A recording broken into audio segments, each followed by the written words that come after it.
Elon எக்ஸ்லே அப்படிங்கிற ஒரு அறிஞர் சொல்கிறார், புத்தகங்கள் மிகவும் ஆபத்தானவை, அவை ஒரு மனிதனின் வாழ்க்கையை மாற்றக்கூடும், கவனமாக எழுதி வையுங்கள், புத்தகங்கள் மிகவும் ஆபத்தானவை.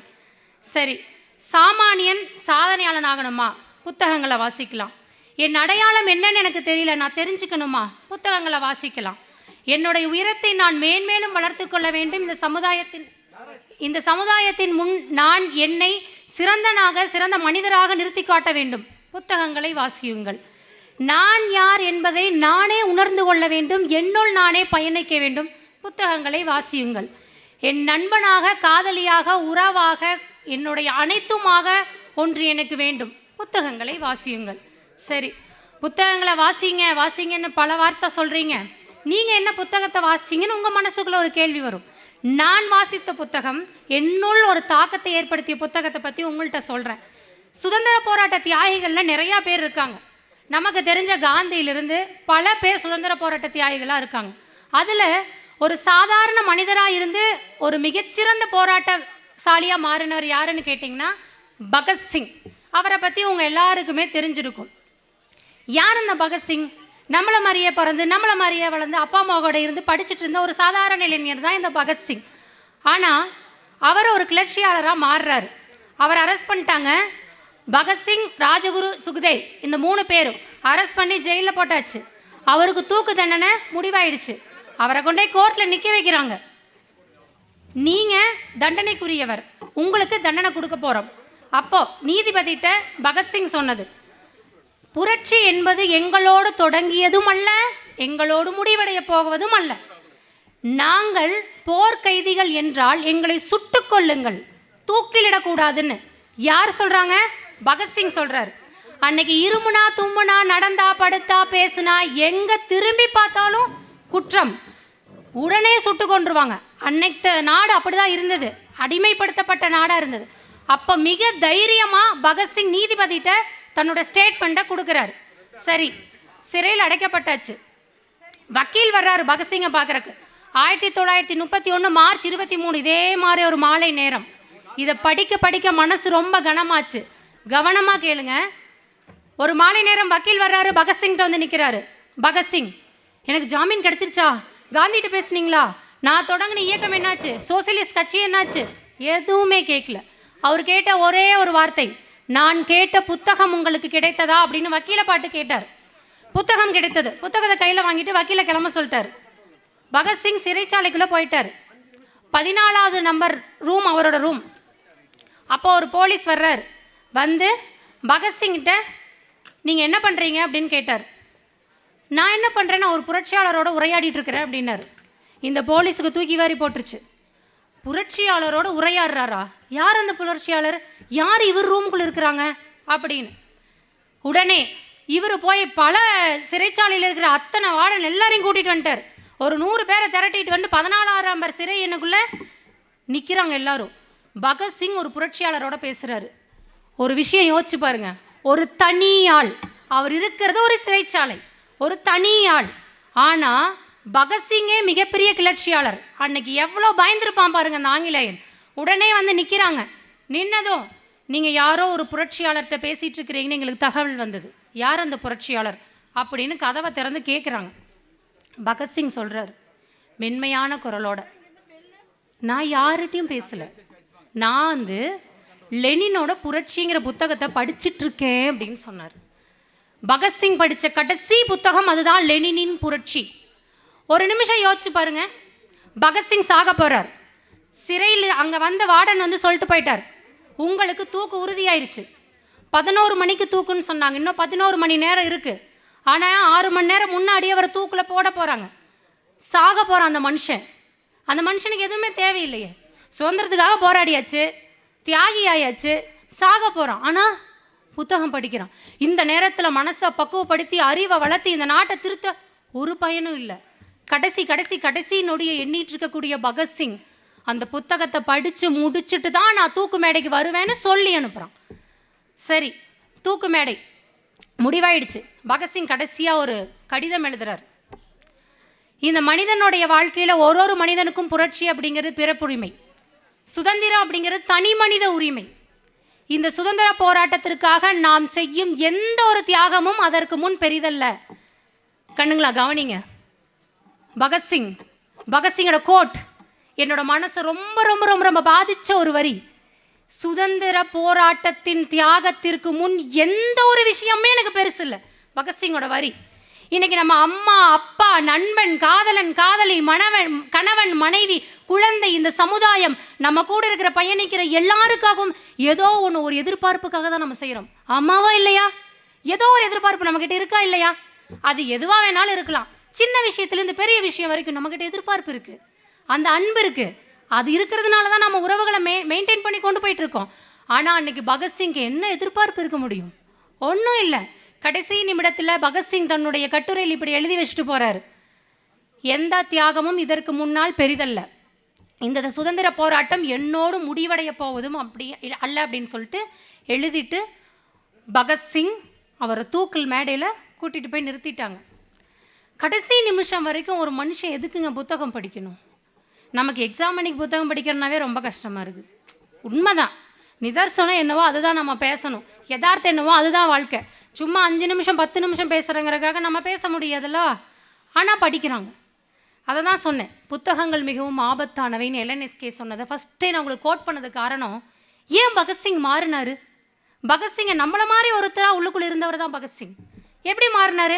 காரல் மார்க்ஸோட பொது உடைமை புத்தகத்தை படித்தார். ஏன் இந்த நாடு இப்படி இருக்குது, பொது உடைமைனா என்ன, மக்கள் ஏன் இப்படி இருக்காங்க, நம்ம நாட்டுக்கு என்ன தேவைன்னு அவரை யோசிக்க வச்சது அந்த புத்தகம். அந்த புத்தகத்தை மட்டும் பகத்சிங் படிக்கலை அப்படின்னா இன்னைக்கு இந்த சமுதாயத்தில் சுதந்திர போராட்ட புத்தகத்தில் நம்ம நாட்டோட வரலாறுல பகத்சிங்னு ஒருத்தர் இருந்திருக்கவே மாட்டார். ஆகச்சிறந்த ஒரு சுதந்திர போராட்ட வீரராக பகத்சிங் இன்னைக்கு மாற்றிருக்கிறது புத்தகம். புத்தகம்னா என்ன? நம்ம படிக்கிற 10வது 12வது 6வது 7வது புத்தகம், நம்ம டீச்சர்ஸ் நமக்கு சொல்லிக் கொடுக்குற புத்தகம் மட்டும்தான் புத்தகங்களா? அவை மட்டும்தான் நம்ம சிந்தனையை தூண்டக்கூடியவையா? எப்போ அந்த புத்தகங்களை நம்ம நமக்கானவையாக மாத்திரமோ நாமளே அந்த புத்தகங்களாக மாறிடுவோம். இன்னும் நம்ம வாசிப்பை நம்ம அதிகப்படுத்த வேண்டும். எந்த மாதிரியான புத்தகங்களை நம்ம படிக்கலாம், எந்த புத்தகங்கள் நம்ம சிந்தனையை தூண்டுன்னு நமக்கு கைடன்ஸ் கிடைக்குதோ அந்த மாதிரியான புத்தகங்களை நம்ம படிக்கலாம். எந்த புத்தகங்கள் உங்களுக்கு பிடிக்குதோ அந்த மாதிரி புத்தகங்களை நீங்கள் எடுத்து படிங்க. 5 நிமிஷமோ 10 நிமிஷமோ 1/4 மணி நேரமோ 1/2 மணி நேரமோ முதல்ல ஒரு 5 நிமிஷம் நீங்கள் தொடங்குங்க. புத்தக வாசிப்பு உங்கள் வாழ்க்கையை நிச்சயமாக மாற்றும். என்ன மாற்றணும், என்ன மாற்றிக்கணும்னா, நம்ம யார், நம்ம ஐடென்டிட்டி என்ன, அப்பா பேர் அம்மா பேர் அதுக்கு முன்னாடி போகிற இனிஷியல் இதுதான் நம்மளா? இல்லை. ஏன் ஒரு சிலர் மட்டும் சாதனையாளனாக இருக்காங்க, யார் ஒருத்தர் உச்சாணி கொம்பில் ஏறி நின்று அவங்கள பார்த்து நம்ம இன்னும் கை தட்டிக்கிட்டே இருக்கோம். இன்றைக்கி ரத்தன் டாடா கடைசியாக போனார், அவரை பார்த்து நம்ம இன்னும் வியந்துகிட்டே இருக்கோம். பல தொழிலதிபர்கள், பல பேச்சாளர்கள், பல எழுத்தாளர்கள், பல கவிஞர்கள், பல திரைப்பட நடிகர்கள் எல்லாரையும் பார்த்து நம்ம இன்னும் வியப்போடு இருக்கோம். எப்படி ஒரு வாழ்க்கை, எவ்வளோ ப்ராப்ளம். நாம் அந்த நிலைக்கு மாறணும்னா, நம்ம இலக்கை நோக்கி நம்ம நகரணும்னா, நம்மளை நமக்கே தெரியாமல் தள்ளக்கூடியவே தான் அந்த புத்தகங்கள் இருக்கக்கூடிய வார்த்தைகள். ஒரு சொல், ஒரு சொற்றொடர், ஒரு வார்த்தை, ஒரு வாக்கியம், ஒரு பத்தி, எந்த ஒன்று வேணாலும் உங்கள் வாழ்க்கையை மாற்றலாம். எது ஒன்று வேணாலும் உங்கள் சிந்தனையை மாற்றலாம். நீங்கள் ஒரு சாதாரணத்துலேருந்து சாமானியனாக இருக்கிறேன்னா, என்னோடய வாழ்க்கையை நான் மாற்றிக்கணும், புத்தகங்கள் நிச்சயமாக உங்களுக்கு உதவும். வாழ்க்கை மிகப்பெரிய தடுமாற்றத்தில் இருக்குது, எனக்கு என்ன பண்ணுறதுனே தெரில, நான் எங்கே இருக்கேன்னே தெரில, நான் ரொம்ப குழப்பத்தில் இருக்கேன், என்னை யார் சரி பண்ண போகிறாங்க? புத்தகங்கள் நம் வாழ்க்கை பாதையை மாற்றும். இன்னொன்று உண்மையை சொல்லட்டுங்களா, என்னோடய வாழ்க்கை அனுபவத்தில், இத்தனை வருட அனுபவத்தில் பல நட்பு, அன்பு, உறவு, அப்பா அம்மா எல்லோரும் இருக்காங்க. இதில் எது வேணாலும் நம்மளை ஏமாற்றும், எந்த உறவு வேணும்னாலும் நம்மளை ஏமாற்றும். நாம் படிக்கக்கூடிய புத்தகங்கள் எந்த காலத்துலையும் நம்மளை ஏமாத்தாது, எப்பொழுதும் நம்மளை விட்டுட்டு போகாது. நம் வாழ்க்கையின் கடைசி வரைக்கும், கடைசி நொடி வரைக்கும். டை வித் எம்டின்னு ஒரு வேர்டு இருக்குங்க, ஒரு ஆங்கில எழுத்தாளருடைய புத்தகம், டைன்னு ஒரு புத்தகம், படித்து பாருங்கள், முடிஞ்ச அந்த புத்தகத்தை படிங்க. இந்த உலகத்திலேயே மிகச்சிறந்த இடம் எது அப்படின்னு அந்த ஆத்தர்கிட்ட கேட்குறாங்க. உலகத்திலேயே மிகச்சிறந்த இடம் எது? நைட்டு 9:30 பிக் பாஸ் கிடையாது, சோஃபா கிடையாது, நம்ம ஸ்கூல் பெஞ்சு கிடையாது, ஃப்ரெண்ட்ஸோட அரட்டை அடிக்கிற இடம் கிடையாது, ஸ்டாஃப்ஸுக்கு ஆஃபீஸ் கிடையாது, வீடு கிடையாது. அவர்கிட்ட நிறைய இந்த மாதிரி கேட்குறாங்க. நான் உங்களுக்கு புரிஞ்ச எக்ஸாம்பிள் சொல்கிறேன். அவர்கிட்ட நிறைய இடம் கேட்குறாங்க. நம்ம உலகத்திலேயே சிறப்பான இடம் ஈஃபில் டவர் தான், அங்கே இல்லை அழகான ஒரு மாளிகை அங்கே, எதுவும் இல்லை அப்படிங்கிறாங்க. எது தான் சிறப்பான இடம்? அவர் சொல்கிறாரு சுடுகாடு அப்படிங்கிறாரு. என்னையா சொல்கிற, சிறப்பான இடம்னு கேட்டால் இதை சொல்கிறேன்னு கேட்டால் அவர் சொல்கிறாரு, மிகச்சிறந்த அறிவாளிகள் 4% பேர் தான். நிறையா பேர் அங்கே தான் போய் இறக்குறாங்க. எத்தனை எண்ணங்கள், எத்தனை ஆசைகள், எத்தனை விதமான கனவுகள் ஒரு மனிதனுக்குள்ளேயும் இன்னும் தூங்கி கொண்டிருக்கிறது.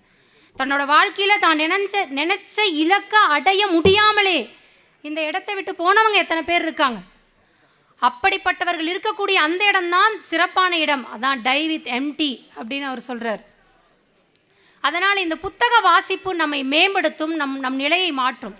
தன்னோட வாழ்க்கையோட கடைசி நிமிடத்துக்கு போய் கொண்டிருக்கும் போது, அறுவை சிகிச்சையில் இருக்கும் பொழுது கூட பேரறிஞர் அண்ணா தான் ஆசைப்பட்ட புத்தகத்தை படித்து முடித்த பின்பு தான் அறுவை சிகிச்சைக்கே செல்றார். கதை இப்படி சொல்றார், உலகின் சாகாத வரம் பெற்ற பொருட்கள் அப்படின்னு ஒன்று இருக்குன்னா அது புத்தகங்கள். நம்ம எல்லாருக்குமே இறப்புன்னு ஒன்று இருக்குது. காலத்துக்கும் இறப்பில்லை, புத்தகங்களுக்கும் இறப்பில்லை. கதையை அப்படி சொல்கிறாரு. சரி, இங்கே இருக்கக்கூடிய இளைஞர்கள் நிறையா பேர் இருக்கீங்க. சிறந்த நண்பன்னா யார்? சிறந்த நட்பு எது? நமக்கு பிடிச்சதெல்லாம் நமக்கு வாங்கி தர்றவங்க, நமக்கு ஃபோன் கேட்குற நேரம் கொடுக்குறவங்க சிறந்த நட்பு இல்லை. ஆபிரகாம் லிங்கன் இப்படி கோட் பண்ணுறாரு, சிறந்த நட்பு அப்படிங்கிறதுனா எனக்கு பிடித்த புத்தகம் ஒன்றை வாங்கி கொண்டு வந்து என்னை பரிசளித்து காண்பவனே என்னுடைய சிறந்த நண்பன். ஆபிரகாம் லிங்கன் சொல்கிறார். இப்படி பெரிய பெரிய தலைவர்கள் எல்லாம் புத்தகங்களை அவர்களுடைய வாழ்க்கையில் பட்ட அனுபவங்களினுடைய உதாரணமாக எந்த சொற்களில் சொன்னால் இந்த சமூகத்துக்கு அந்த புத்தகங்கள் பிடிக்கும், அந்த புத்தகங்கள் அவங்க வாழ்க்கையில் எடுத்துப்பாங்க அப்படிங்கிறதுக்காக கோட் பண்ணிட்டு போயிருக்காங்க. இன்னும் சில மணி நேரங்களில் பட்டிமன்றம் நடக்கும். அதுலேயும் உங்களுக்கு இது மாதிரியான நிறைய தகவல்கள் கிடைக்கும். கருத்துக்கள் எப்பொழுதுமே உங்களுக்கான பகிர்வுகளாக இருக்க வேண்டும், திணிப்புகளாக இருக்கக்கூடாது. எல்லா கருத்துக்களையும் உங்களோடு நீங்கள் பகிர்ந்து கொள்ளுங்கள். ஒரே ஒரு முறை ஒரு புத்தகத்திலாவது நீங்கள் உரையாடுங்கள். ஒரு முறை ஒரு புத்தகத்தோடு நட்பு கொள்ளுங்கள். நீங்கள் நினைக்காத நேரத்தில் கூட அந்த புத்தகங்கள் உங்களோடு கனவிலும் நினைவிலும் உரையாடி கொண்டே இருக்கும். அந்த புத்தகங்கள் உங்கள் வாழ்க்கையை மாற்றும். ஒரு முறை முயற்சி செஞ்சு பார்க்கலாமா? எதையோ காதலிக்கிறோம் இல்லையா? எதையோ காதலிக்கிறோம். ஃபோனு, அப்பா அம்மா, ஸ்கூலு, 10th முடித்தா ஒரு ஃபீலிங்ஸு, 12th முடித்தா ஒரு ஃபீலிங்ஸு, காலேஜ் முடித்தா ஒரு ஃபீலிங்ஸு. எதையோ காதலிக்கிறோம். நம்ம போட்டிருக்கிற ஆடையை காதலிக்கிறோம், நம்ம சுற்றி இருக்கிற உலகத்தை காதலிக்கிறோம். ஒரு முறை புத்தகத்திலும் தான் காதலித்து பார்ப்போமே, புத்தகத்தோடு தான் காதல் வயப்பட்டு பார்ப்போமே. என்னதான் ஆகிவிடப் போகிறது? மூழ்கி விடுவீர்கள். நான் நிச்சயமாக சொல்கிறேன், மூழ்கி விடுவீர்கள். வாழ்க்கை நிச்சயமாக மாறும். இங்கு இருக்கக்கூடிய ஒவ்வொருவரும் நிச்சயம் சமுதாயத்தில் மிகச் சிறந்தவர்களாக வருவதற்கு என் மனமார்ந்த உளமார்ந்த பாராட்டுக்கள். சிந்தனையிலும் செயலிலும் எண்ணத்திலும் வாக்கியத்திலும் முடிக்கணுமோ? கை மறுபடி தட்டுறீங்களே, முடிக்கணுமா? சீக்கிரம் முடிச்சிடலாம். சிந்தனையிலும் செயலிலும் வாக்கியத்திலும் நம் நடையிலும் உடையிலும் எது ஒன்று நம்மை பாதிக்கின்றதோ அதுவாகவே நாம் மாறுகின்றோம். விவேகானந்தர் சொன்ன மாதிரி, நீங்கள் எதுவாக ஆகின்றீர்களோ உங்கள் நரம்பு, நாடி, ரத்தம் எல்லாத்துலேயும் நீங்கள் அதுவாக இருந்தீங்கன்னா நீங்கள் அதுவாகவே மாறலாம். உங்கள் சிந்தனையும் வாழ்க்கையும் மாற்றக்கூடிய மிகச்சிறந்த இடத்தில் இருக்கின்றீர்கள். ஒரு விஷயத்தை நான் கண்டிப்பாக சொல்லணும். எவ்வளவோ பேர் முன்னாடி பேசியிருக்கேன். மாணவர்கள், ஆசிரியர்கள், சமுதாயத்தில் இருக்க மிகப்பெரியவர்கள் எல்லாரும் முன்னாடியும் பேசியிருக்கோம். ஆனால் இங்கே நின்று பேசும்பொழுது ஒரு பயம் வருது. ஏன்னா பல லட்சம் மனிதர்களுடைய வாழ்க்கை அனுபவங்கள், பல பேருடைய சிந்தனைகள், பலருடைய வாழ்க்கை செயல்பாடு, பலருடைய முழு வாழ்க்கை மொத்த எண்ணமும் இங்கே புத்தகம் அப்படிங்கிற பேரில் அமைதியாக இருந்துகிட்ருக்கு. பல லட்சம் புத்தகத்தில் அமைதியாக இருந்துகிட்ருக்கு. அந்த அமைதி மிகப்பெரிய சக்தி. அந்த சக்தி முன்னாடி பேசுறதுக்கு எனக்கு ஒரு வாய்ப்பு கொடுத்த மாவட்ட நிர்வாகத்திற்கு எனக்கு மனமார்ந்த நன்றிகளை நான் தெரிவித்துக் கொள்கின்றேன். சிறப்பான ஒரு நிகழ்வில் உங்கள் முன்னாடி நான் என்னுடைய சொற்றொடர்களை பகிர்ந்ததுக்கு எனக்கு மிக மிக சந்தோஷம்.